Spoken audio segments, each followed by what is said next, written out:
네, 오늘 영상은 상급자 입장에서 선배 입장에서 후배를 다루는 방법에 대해서 말씀드리려고 합니다. 메일을 통해 구독자분께서 특별히 요청해 주신 내용이기도 하고 제 지난 영상들에서 후배 입장에서 팀장에게 잘 보이는 팁들에 대해 말씀드린 바 있기 때문에 오늘은 선배 입장에서 어떻게 후배들을 잘 다룰 수 있는지에 대해 제가 사용하고 있는 관리 팁들을 공유 드리려고 합니다.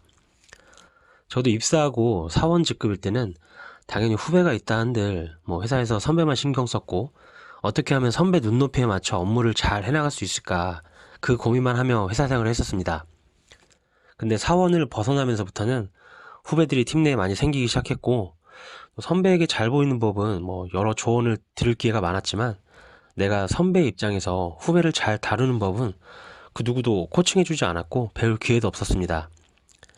제 나름 별의별 후배들을 겪으면서 정리한 제일 효과적인 후배 다루는 팁을 공유드리니 직장생활 하고 계신 분들은 참고하시면 조금이나마 도움이 되지 않을까 싶습니다.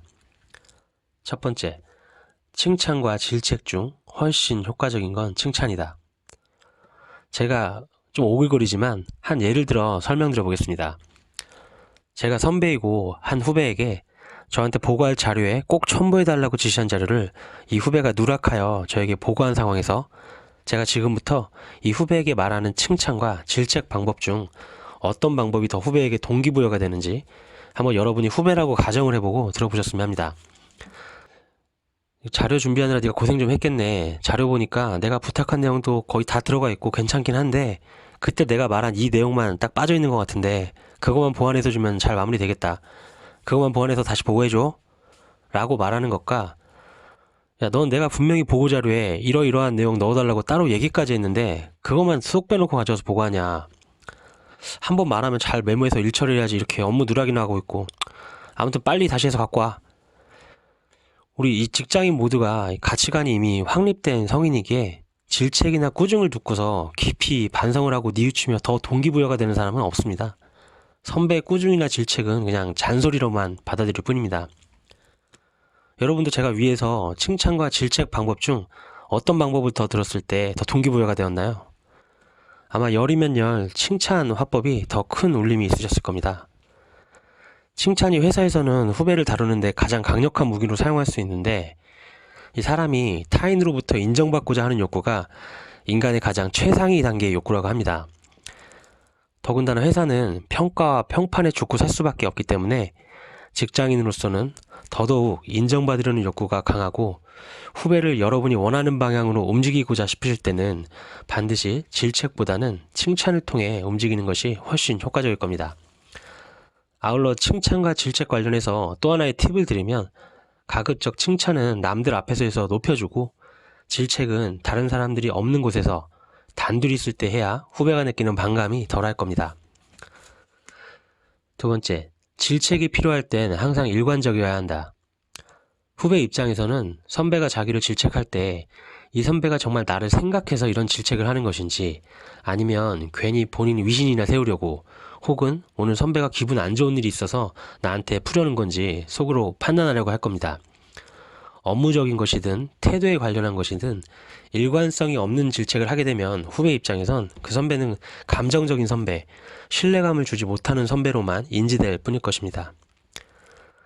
세 번째, 질책을 할 땐 후배에게 질책의 이유를 명확히 이해시키자.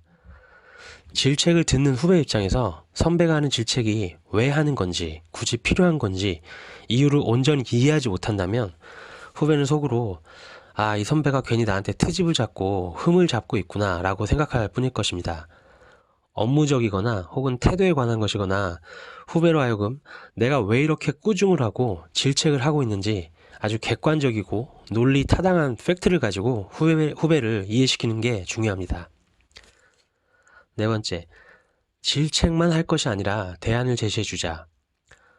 후배의 잘못이나 단점에 대해서 꾸중이나 질책만 잔뜩 해주는 것은 후배 입장에서 그저 말 많은 잔소리만 하는 선배의 이미지로만 비칠 것입니다.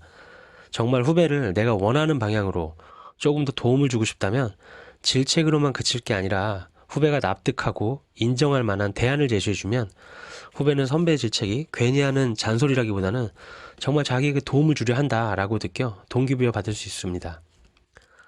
오늘 영상을 정리하면 후배를 다루는 가장 효과적인 방법은 질책보다는 칭찬이며, 질책이 필요할 땐 항상 일관적이어야 하고, 질책의 이유를 명확히 후배에게 이해시켜야 하고, 질책에서 그치는 것이 아니라 대안까지 제시해 주는 겁니다. 마지막으로 오늘 제가 말씀드린 후배를 다루는 팁들은 적어도 상식적이고 개념도 있고 개선의 여지가 보이는 후배로 한정해서 말씀드린 팁이고, 이런 후배를 하면 분명 변화하는 후배가 대부분일 겁니다. 허나 세상에는 정말 다양한 부류의 사람이 있고, 제가 회사 생활을 해보니까 이 또라이 질량 보존의 법칙이라는 게 꼭 선배에게만 국한된 내용이 아니라 후배에게도 적용되더군요.